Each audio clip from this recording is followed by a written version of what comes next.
법정 요지를 말씀드리겠습니다. 국회는 피청구인 감사원장이 크게 4가지 사유에서 헌법 및 법률을 위반하였다는 이유로 탄핵 심판 청구를 하였습니다. 그것은 첫째로 감사원의 독립성을 훼손하였다는 것이고, 둘째, 국민권익위원장 등에 대한 감사가 표적감사라는 것입니다. 그리고 셋째로 감사원장으로서 의무를 위반한 것들이 있다는 것이고, 넷째로 국회의 자료 제출 요구를 거부한 것이 위법하다는 것입니다. 먼저 첫 번째 소추 사유인 감사원 독립성 훼손에 관련하여 피청구인에게 탄핵 사유가 인정되는지 여부를 말씀드리겠습니다.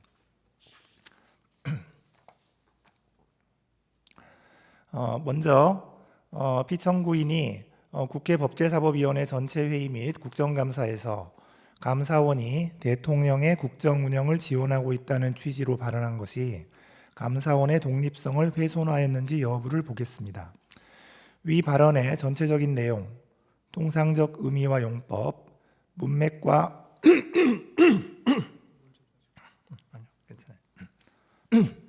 문맥과 표현의 전 취지, 표현의 경위 등을 종합하면 감사원이 대통령의 국정 운영을 지원한다는 것은 감사원의 성실한 감사를 통하여 원활한 국정 운영에 기여할 수 있다는 취지로 해석할 수 있습니다. 위 발언이 대통령과의 관계에서 독립성 및 중립성을 포기하고 감사를 편향적으로 시행한다는 의미였다고 단정하기 어렵습니다. 설령 발언 내용에 다소 부적절하게 보이는 부분이 있다고 하더라도 피청구인의 발언은 국회의원의 질문에 대한 대답 과정에서 수동적으로 이루어진 것입니다. 또한 대통령이 국가원수로서의 지위를 고려할 때 국가 전체를 이롭게 한다는 의미로 받아들여질 여지가 없지 않습니다. 이러한 사정을 종합하면 피청구인의 발언이 감사원의 독립성이나 감사 기능에 대한 국민의 신뢰를 실추시킬 우려가 있는 것이라고까지 평가하기는 어렵습니다. 따라서 피청구인의 발언이 감사원의 직무상 독립을 규정한 감사원법 2조 1항, 국가공무원법 63조의 품위 유지 의무에 위반된다고 볼 수 없습니다. 다음으로 피청구인이 공익감사 청구 처리 규정을 개정하여 국무총리에게 공익감사 청구권을 부여하는 것이 감사원의 독립성을 훼손하였는지 여부를 보겠습니다. 감사원법 23조는 선택적 회계검사 사항에 대하여 국무총리의 요구가 있는 경우 검사를 할 수 있도록 정하고 있습니다. 위 규정은 감사원의 권한 범위를 명확히 함으로써 일반인이나 민간 기업 등이 과도한 감사 부담을 지는 것을 막기 위한 것이고, 국무총리의 감사 청구권을 제한하기 위한 조항이라고 보기는 어렵습니다. 따라서 이 사건 훈령 개정을 통하여 국무총리에게 공익감사 청구권을 부여한다고 하여 감사원법 23조에 반한다고 볼 수는 없습니다. 국무총리의 감사 청구가 있어도 감사의 개시 및 범위에 관한 독자적 판단 권한은 여전히 감사원에 있습니다.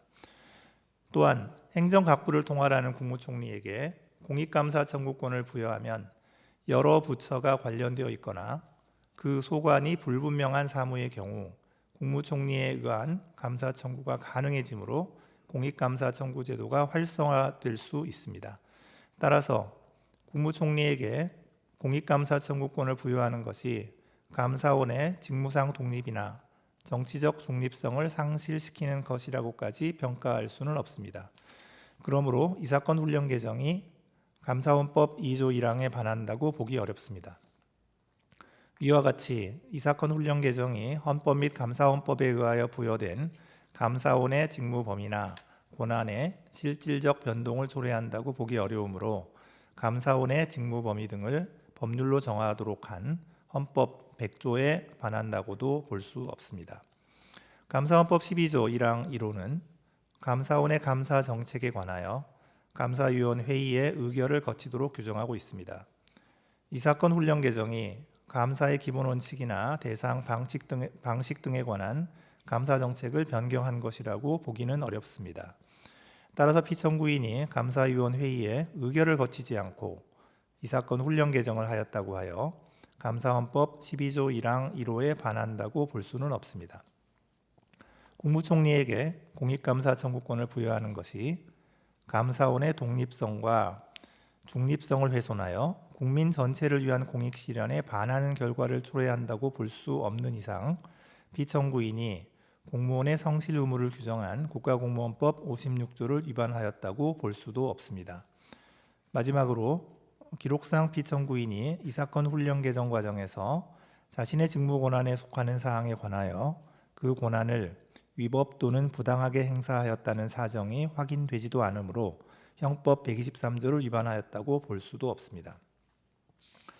다음으로 피청구인이 국무총리에게 감사 청구권을 부여하는 내용의 감사원법 개정을 업무 계획으로 추진하여 감사원의 독립성을 훼손하였다는 소추 사유에 관하여 보겠습니다. 기록에 의하면 피청구인이 감사원장에 취임한 이후 수립된 2022년, 2023년 업무 계획에는 위와 같은 내용이 포함되어 있지 아니합니다. 따라서 이 부분 소추 사유는 인정되지 않습니다. 다음으로 정의용 전 국가안보실장 등에 대한 수사 요청이 감사원의 독립성을 훼손하였는지 여부에 관하여 보겠습니다. 기록에 의하면 감사원은 사드 배치 지연 의혹에 대한 감사 과정에서 정의용 등 4인에게 각 직권남용 혐의 등의 혐의가 인정된다고 보아 수사 요청을 한 사실이 인정됩니다. 감사원법에 따르면 감사원은 감사 결과 범죄 혐의가 인정될 때에는 이를 수사기관에 고발하여야 하고 위 수사 요청에 따라 현재 일부 혐의자에 대하여는 압수수색 영장이 발부되어 수사가 진행 중입니다.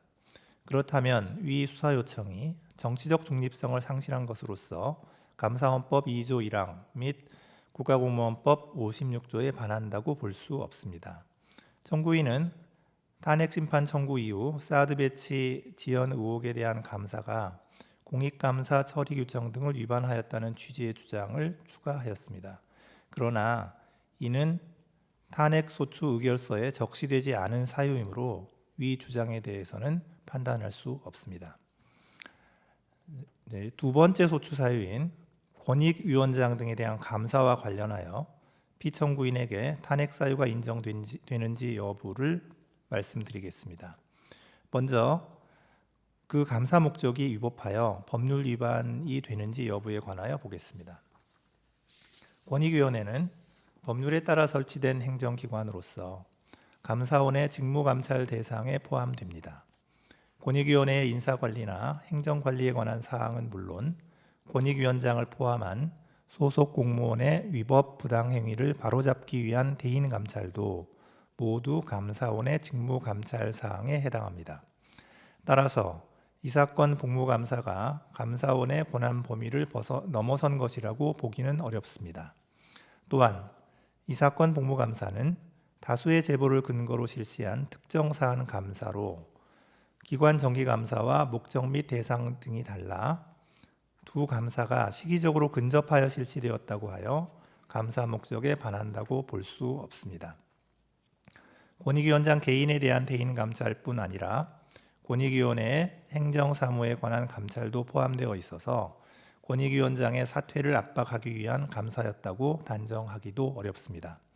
따라서 감사원법 2조 1항이나 국가공무원법 56조에 반한다고 보기 어렵습니다. 이어서 피청구인이 감사위원회의의 의결과 예고 통지 없이 이 사건 복무감사를 개시한 것이 위법한지 여부를 보겠습니다. 이 사건 복무감사는 감사원 특별조사국이 2022년 연간 업무 계획에서 정한 공직기강 확립, 공직감찰이라는 감사 운영 기본 방향에 따라 실시한 개별 감사입니다. 감사원 특별조사국에서 수행하는 대인감찰은 감사 제보 등을 받아 상시적으로 이루어지므로 업무 계획의 구체적 감찰 사항을 특정하기 어렵고 대상 기관이 특정될 경우 감사의 밀행성도 유지하기 어렵습니다.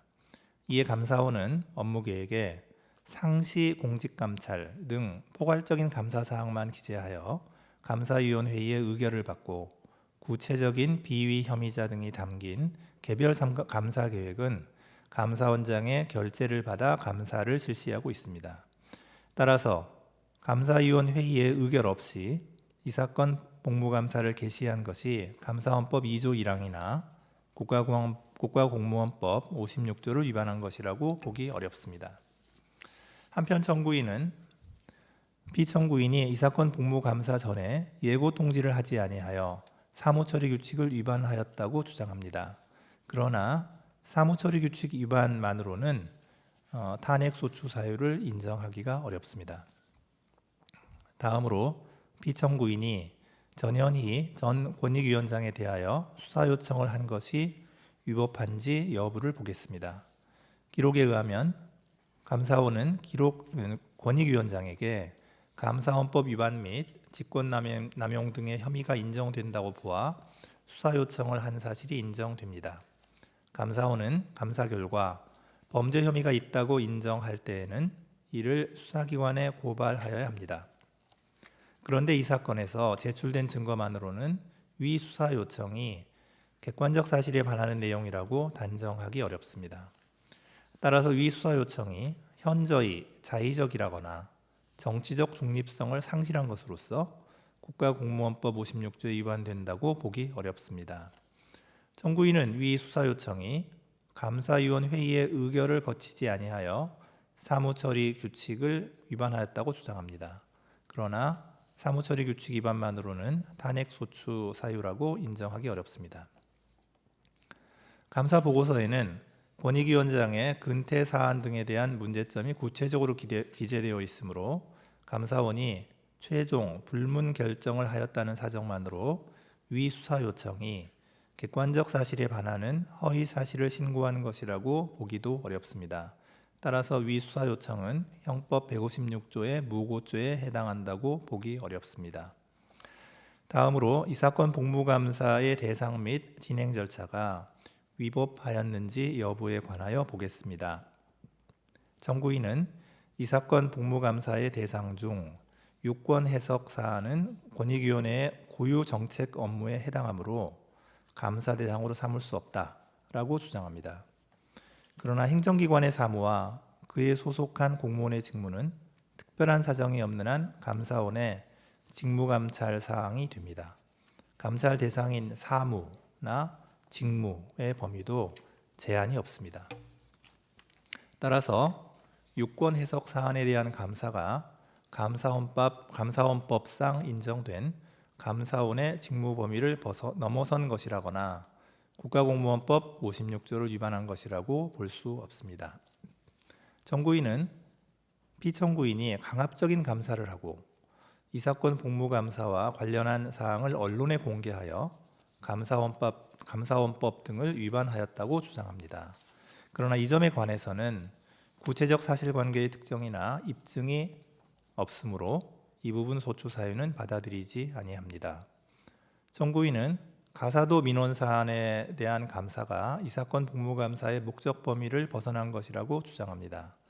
그러나 가사도 민원 사안에 대한 감사는 권익위원회의 업무 처리 절차가 적정하였는지 여부를 점검함으로써 공직기강을 확립하고자 한 것이었습니다. 따라서 그 감사가 이 사건 복무감사의 목적 범위를 벗어났다고 보기 어렵습니다.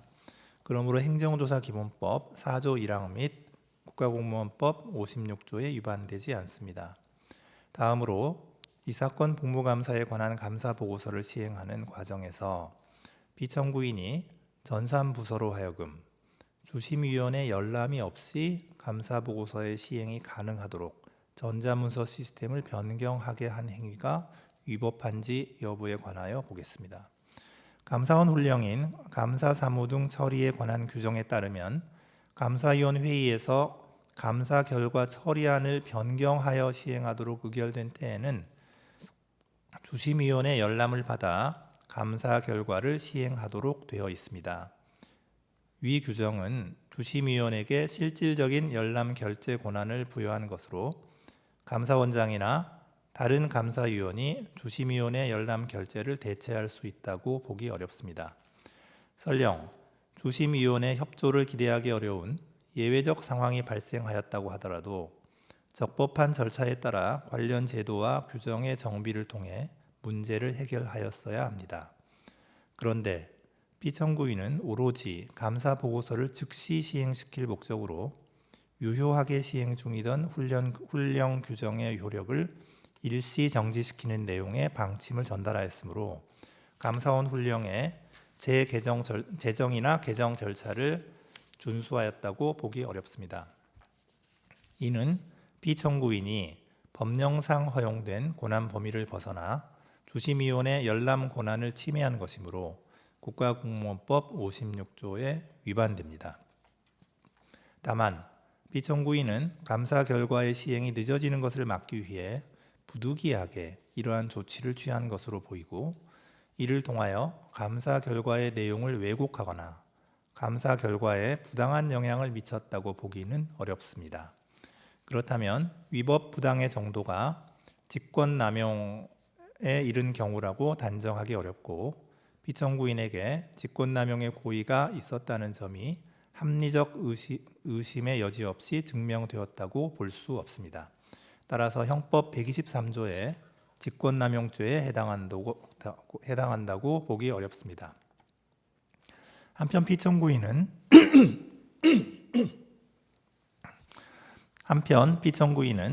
전자문서 시스템 구조 자체를 변경한 것일 뿐 여전히 주심위원회 열람은 결재 요청 상태에 머물러 있고 결재일도 공란으로 표시되어 있습니다. 따라서 피청구인이 허위 정보를 입력한 것이라고는 보기 어려우므로 형법 227조의 2 공전자 기록 위작 변작죄에도 해당하지 않습니다. 이제 다음으로 세 번째 소추 사유, 감사원장으로서의 의무를 위반한 것들이 상당히 있다는 점과 관련해서 피청구인에게 탄핵 사유가 인정되는지 여부를 말씀드리겠습니다.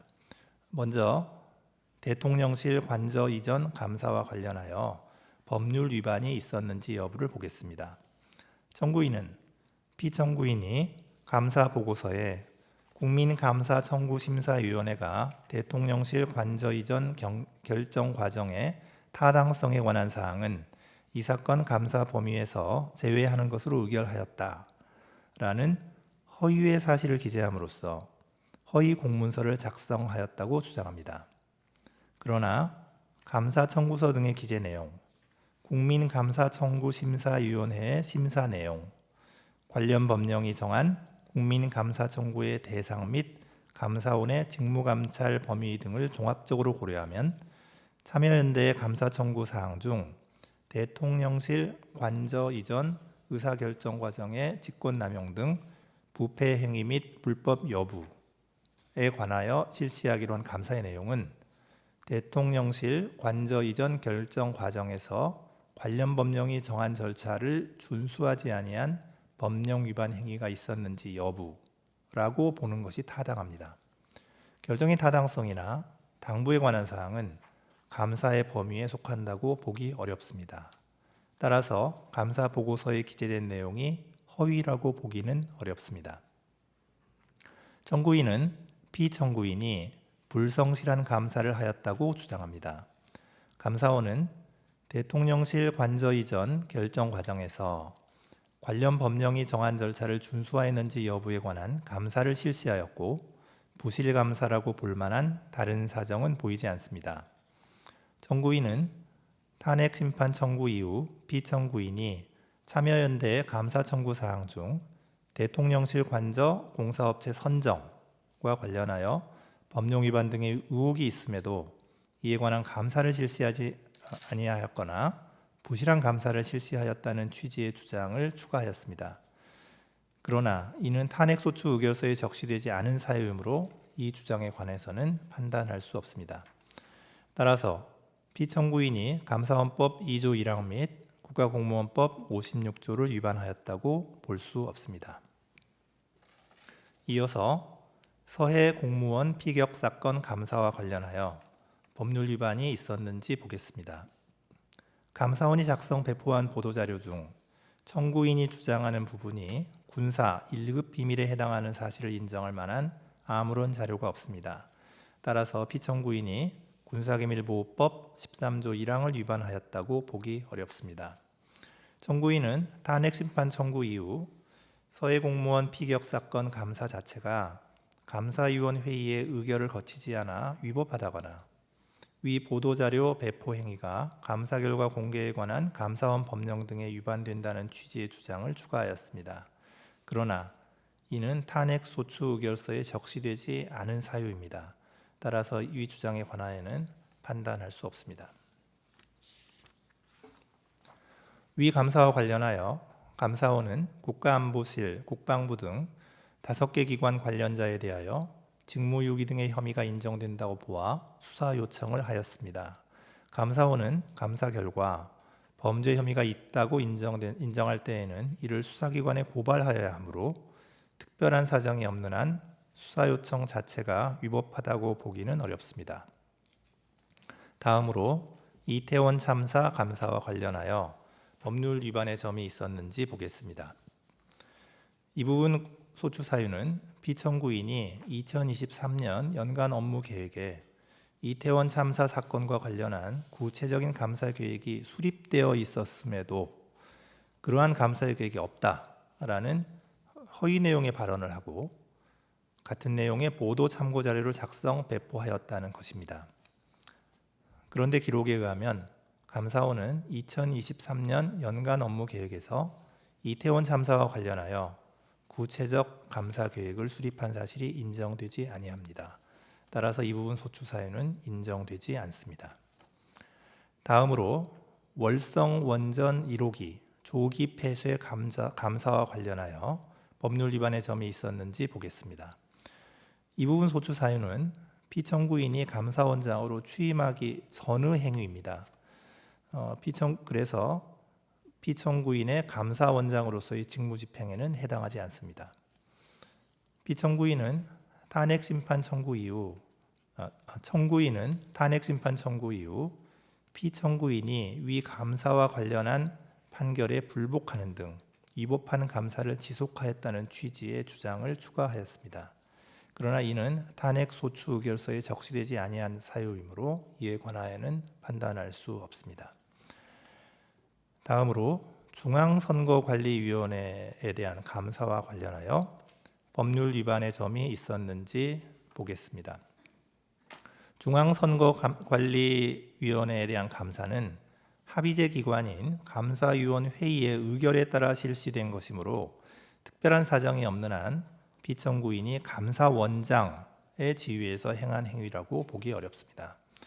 따라서 이 부분 소추 사유를 피청구인이 감사위원회의의 구성원으로서 한 위 감사 실시에 관한 의결을 문제 삼는 것으로 보더라도 기록상 피청구인이 감사위원에게 부여된 권한을 그 취지에 명백하게 어긋나게 행사하였음을 인정할 자료를 찾아볼 수 없습니다. 따라서 이 부분 소추 사유는 인정되지 않습니다.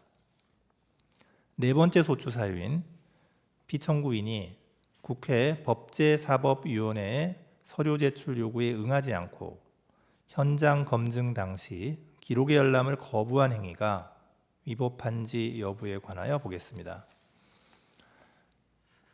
먼저 법제사법위원회의 서류 제출 요구에 관하여 보겠습니다.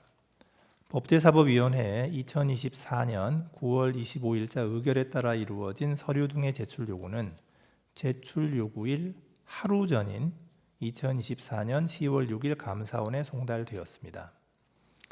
정청래 위원 등의 2024년 9월 24일자 서류 제출 요구 목록은 제출 요구일 2일 내지 5일 전인 2024년 9월 25일 감사원에 송달되었습니다.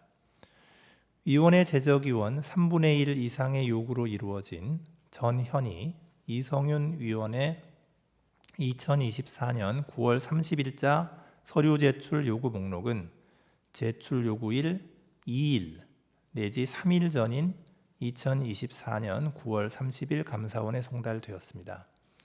따라서 위 서류 제출 요구들은 서류 제출 요구가 늦어도 제출 요구일 7일 전에 송달되어야 한다라는 국회에서의 증언 감정 등에 관한 법률이 정한 절차를 준수하였다고 보기 어렵습니다. 그렇다면 적법한 절차에 따라 서류 제출 요구가 있었다고 보기 어려우므로 피청구인의 서류 제출 거부 행위는 국회 증언 감정법에 위반된다고 볼 수 없습니다. 다음으로 현장 검증에 관하여 보겠습니다. 이 사건 현장 검증 실시 통보서는 국회 증언 감정법이 정한 절차를 준수하여 송달되었습니다.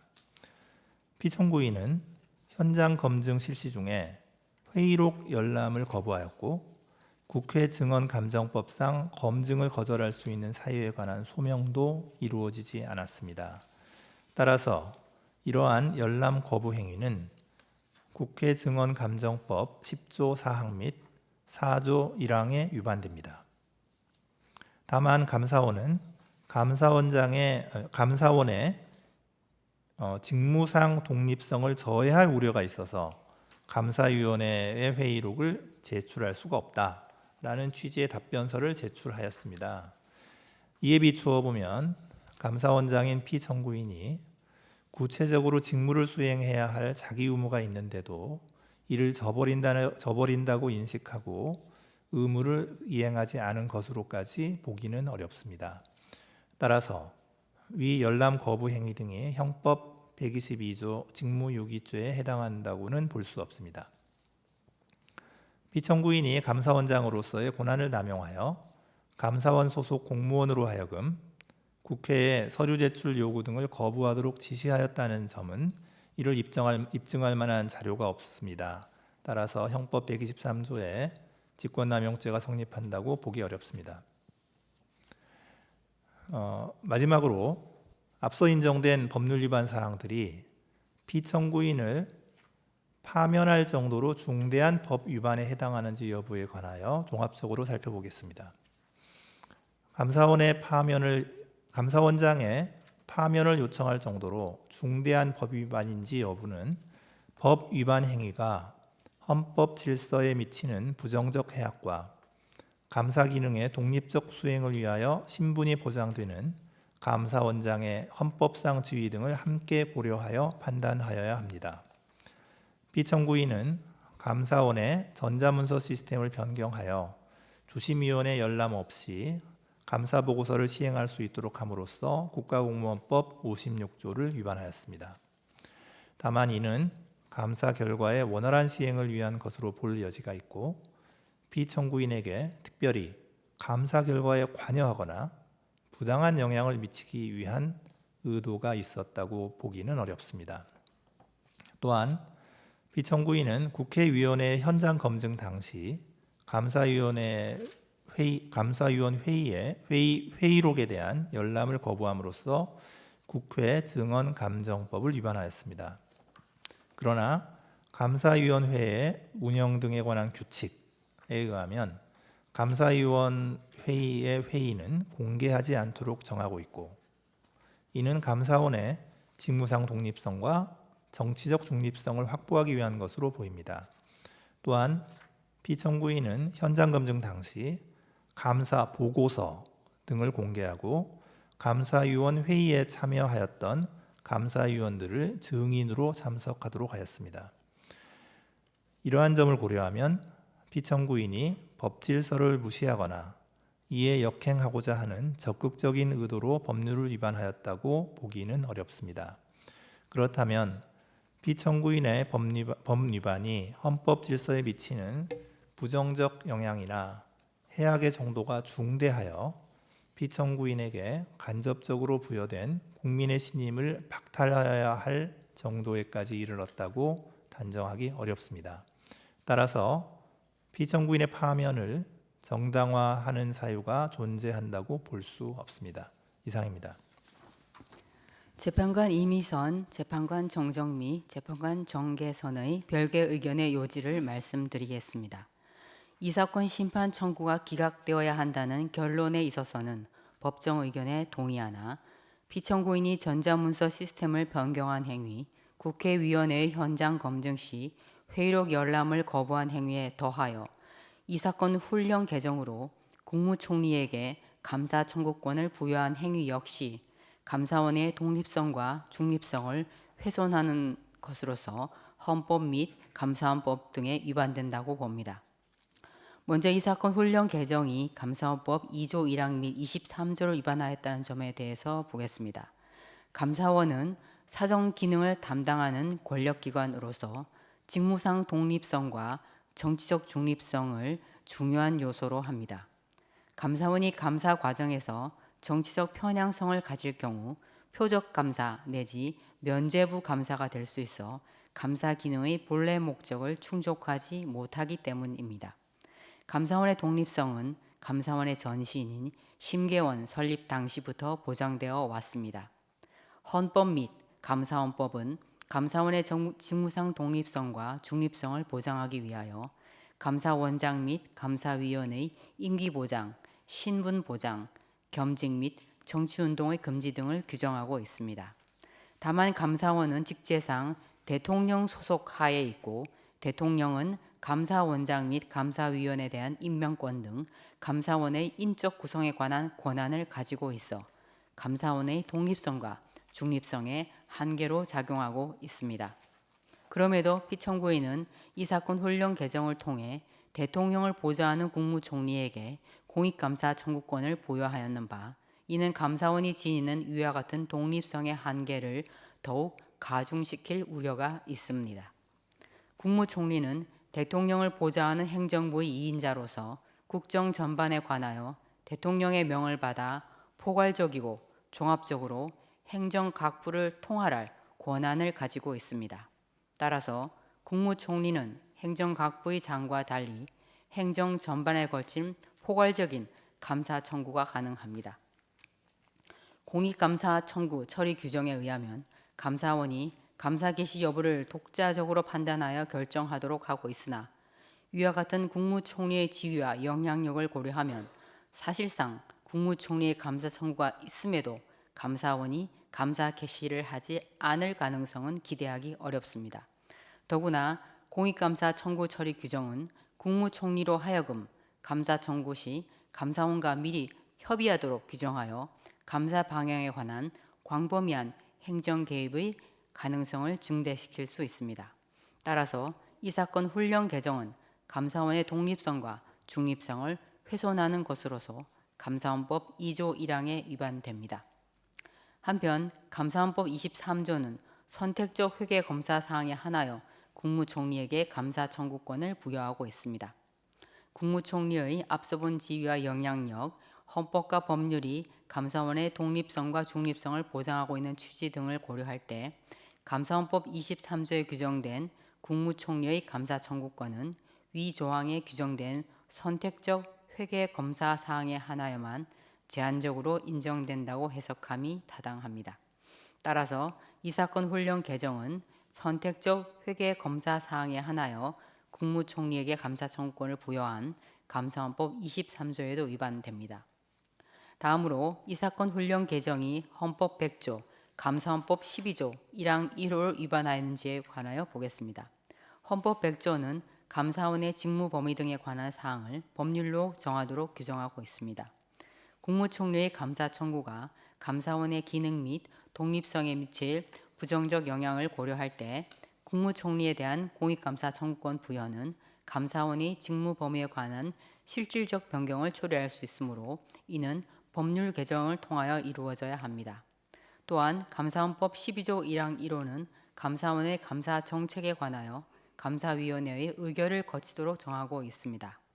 국무총리에게 공익감사 청구권을 부여하는 것은 감사원의 감사 대상이나 범위에 중요한 영향을 미치는 감사 정책의 변경 사항이라고 볼 수 있으므로 이는 감사위원회의 의결을 거쳐 결정하여야 합니다. 피청구인은 법률 개정 절차 내지 감사위원회의 의결 절차를 거치지 않고 이 사건 훈령 개정을 하였으므로 헌법 100조 및 감사원법 12조 1항 1호를 위반하였습니다. 다음으로 훈령 개정이 국가공무원법 56조를 위반하였다는 점에 관하여 보겠습니다. 피청구인은 이 사건 훈령 개정을 통해 행정부가 감사원의 독립적인 업무에 관여할 수 있는 통로를 마련하고 감사원을 동원하여 정치적 목적의 감사를 할 수 있는 일말의 가능성을 열어주었습니다. 이는 감사원의 직무상 독립성과 정치적 중립성을 훼손하여 국민 전체를 위한 공익 실현에 반하는 결과를 초래하므로 국가공무원법 56조 위반에 해당됩니다. 끝으로 피청구인을 파면할 것인지에 관하여 보겠습니다. 법정 의견에서 본 바와 같이 전자문서 시스템 변경 행위와 회의록 열람 거부 행위만으로는 법 위반의 중대성이 크다고 보기 어렵습니다. 나아가 이 사건 훈령 개정 당시 피청구인에게 감사원의 독립성을 해할 적극적 의도가 있었다고 단정하기 어렵고, 이 사건 훈령 개정 이후 국무총리에 의한 공익감사 청구가 실제로 이루어진 바는 없습니다. 그렇다면 이상과 같은 위헌, 위법 행위들을 종합하여 보더라도 피청구인의 법 위반이 인명권자를 통하여 간접적으로 부여된 국민의 신임을 박탈하여야 할 정도로 중대하다고 인정하기 어렵습니다. 따라서 피청구인에 대한 파면 결정을 정당화하는 사유가 존재한다고 볼 수 없습니다. 이상입니다.